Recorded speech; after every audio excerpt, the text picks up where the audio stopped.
Wonderful. The question I wanted to ask, you have touched on briefly. My name, first of all, is Baroness Tinubu Davis Kensington. I'm a Nigerian. You've touched on security, very important issue in Nigeria.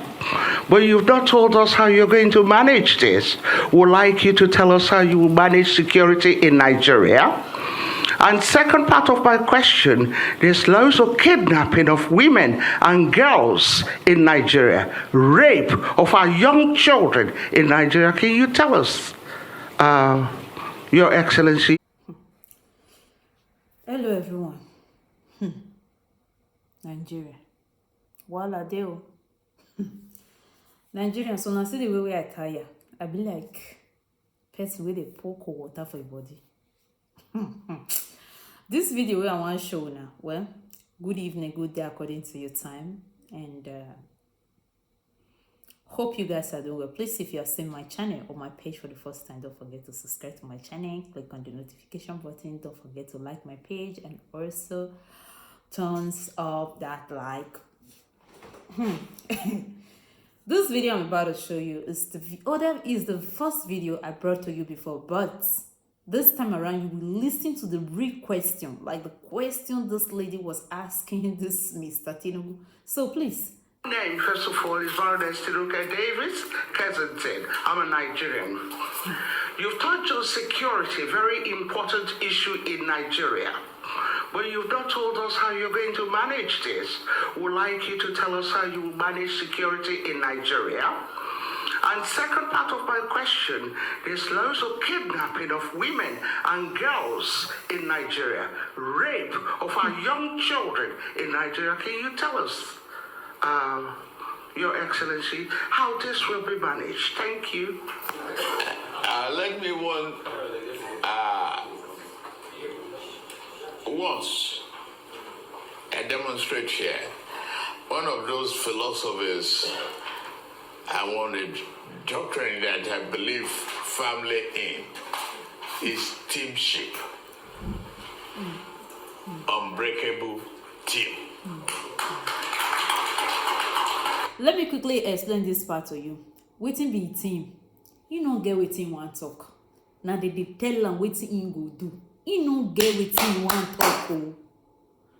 You will want come president a country, giants of Africa.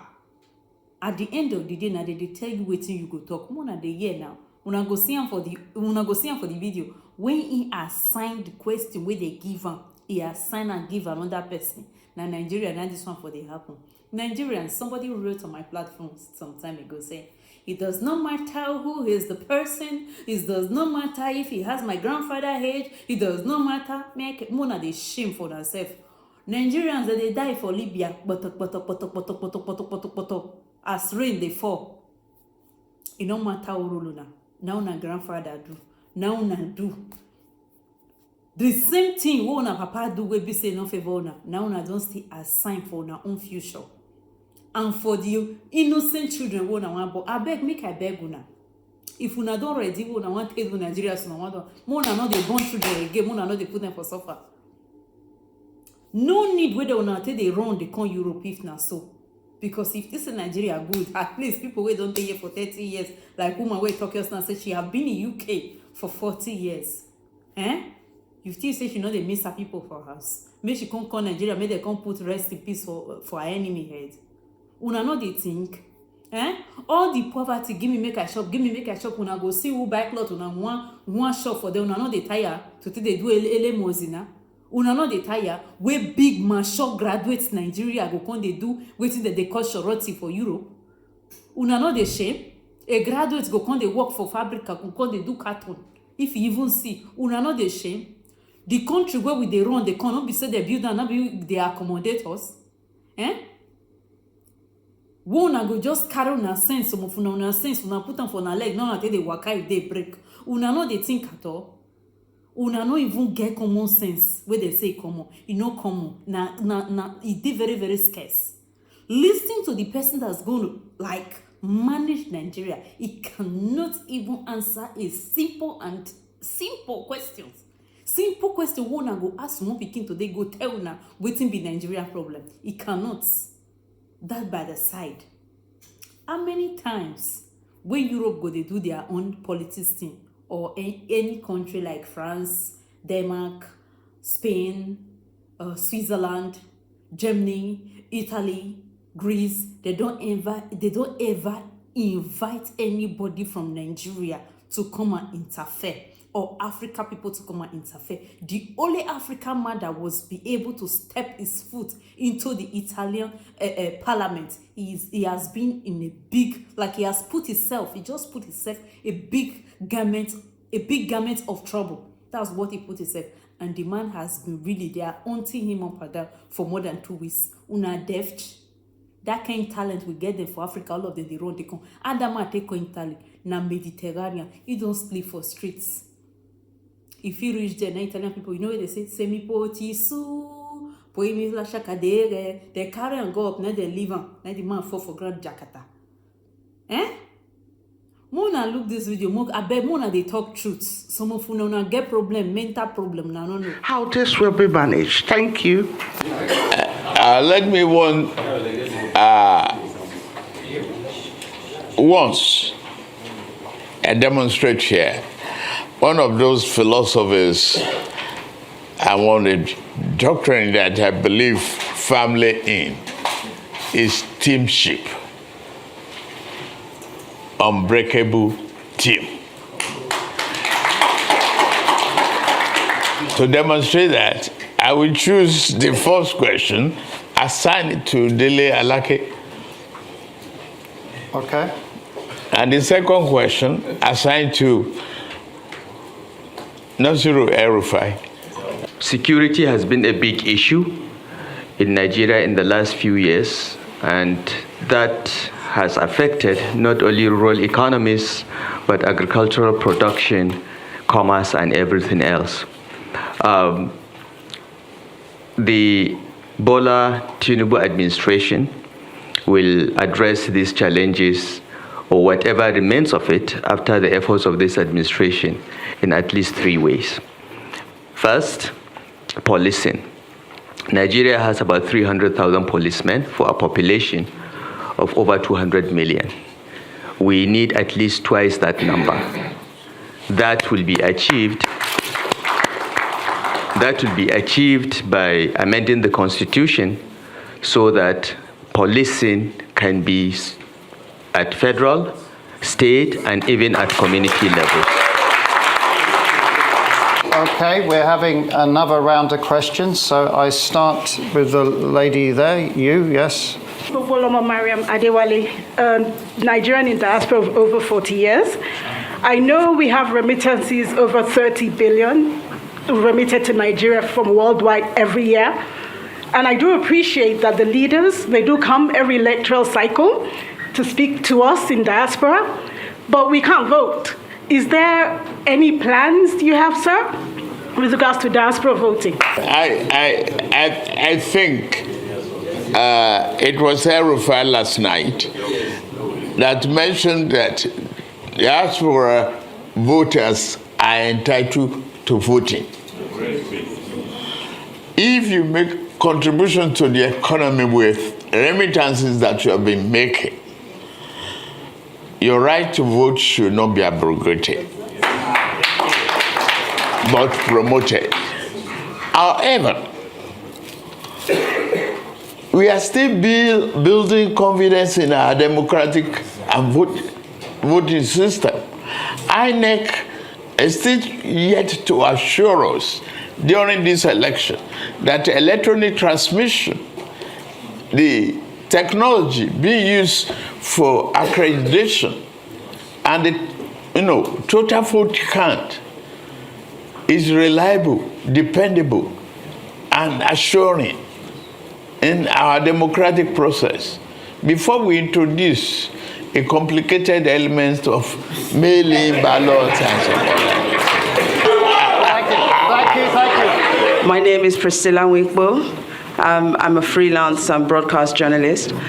So you've spoken a great deal about what you've done in Lagos, and yes, we're very aware of it, and you're a team player because you're able to include everybody else, and we appreciate your team here today, and they're very capable, and we can see that they have the capacity and the capability.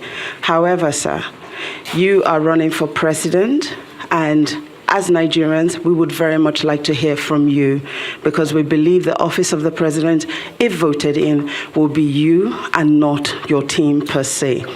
So on that note, sir, if I may, we haven't seen you engage with Nigerians on a one-to-one interview or at any of the live programs that has been going on. And furthermore, there are issues at the moment running with regards to your identity, with regards to your age. So I wonder if you could provide some clarity on the issues of your identity and age, and also let us know when we can engage with you one-on-one in an interview, hear from you directly as the office holder. Thank you.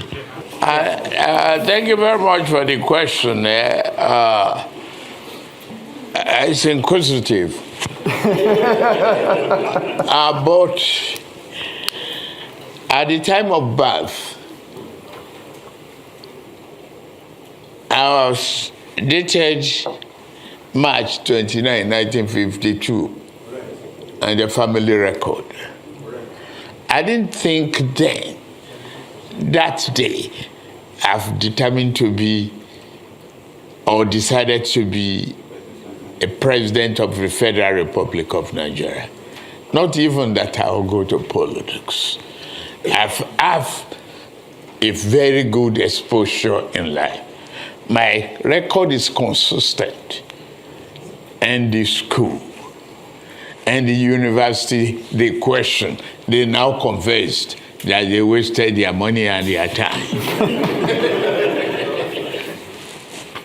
The record is there. The transcript is there. So in March 1952, I'm not claiming another father. I am Tinbu and Tinbu proper. If they want a DNA, they could as well require for one. One of them has been even accused of not being a Nigerian citizen. I didn't touch that area. Yes. Equally, it remains the same. Deloitte, Chicago State University, where I graduated, has attested to that. Now I can announce that I've received my original replacement degree certificate from them. The Deloitte trained me as an accounting firm. Mobile has attested to my record, a standing record. I got to the pinnacle of my career. Tinbu supporters who sort of cheered his every applause line. It was most extraordinary. Meanwhile, outside, there were lots of supporters. The police had to be called at one point because things got out of hand as far as the boisterousness went on, but things soon calmed down. So in many ways, it was extraordinary, not least by the fact that you noticed from that clip that you've just played that questions were asked from the audience, but he didn't reply to many of them. He got proxies in the audience, potential members of his new cabinet if he wins the election, to give the answer. So many ways, it was an extraordinary event yesterday. All right. Now, what's come up from a number of people, the debate online, and from people who watched his lecture and the question and answer session, is that it was quite unusual for someone who was meant to be speaking to the people, as you just mentioned, to delegate responses, at least majority of his responses, to his surrogates who were present there. Is this a usual or an unusual occurrence? Because for the sake of argument, what he said is that it is in the spirit of, in his words, teamship, or perhaps it's team spirit. Is that normal, or is that showing that he's willing, he's a team player, and he's a man as a leader, because leadership is not, by one person, that he's able and willing to delegate to others? Is that normal? Well, that's one way of looking at it. The other way of looking at it is he's scared of putting his foot in it and giving the wrong answer that might come and bite him on the bum later, so he can blame someone else for saying the wrong thing. I've never seen it. It wasn't a press conference. It was a Chatham House event to which the press were invited, as well as his supporters. And I've never seen that before. There were some other serious points that I did pick up at the event that haven't really been mentioned so far. Worth running through some of the points that he made quite well. And that was that he believed in, he wanted to see no violence at the election, which brought a lot of applause. He said that he saw Nigeria as a beacon of hope to other nations. He discussed many aspects of the environment. He said that gas was the future. He agreed with the findings of the COP conference. He believed in the African Union. He said that he wanted to increase the Nigerian economy by 7%. So in all the sort of the theatrics and the back and forth, there were some serious points being made by this man. But overall, one did get the impression that he didn't want to answer a lot of questions. Okay, John, two quick things. The first one, of what value is Mr. Bola Ahmed Tinubu, Senator Bola Ahmed Tinubu, coming to talk at Chatham House? We all know that Chatham House is a very prestigious platform, yeah, but the voters are not in London. He's not seeking to be the Prime Minister of London, as somebody referred to him. He wants to be President of Nigeria. So what is the value of that engagement, considering that Nigeria does not even have diaspora voting? That's one. The second one is that, we were told that there was some drama outside the premises of Chatham House with his supporters and those who are opposed to him, staging their own melodrama outside the Chatham House. Did you take a look at that, and what's your take in that regard, those two issues? You make a great point. There are about 100,000 Nigerians in the UK at any one time. And so, as I understand it, they can't vote in the Nigerian presidential election unless they go to Nigeria and vote. There's no proxy voting from the UK, nor can they, as I understand it, directly fund his campaign. So why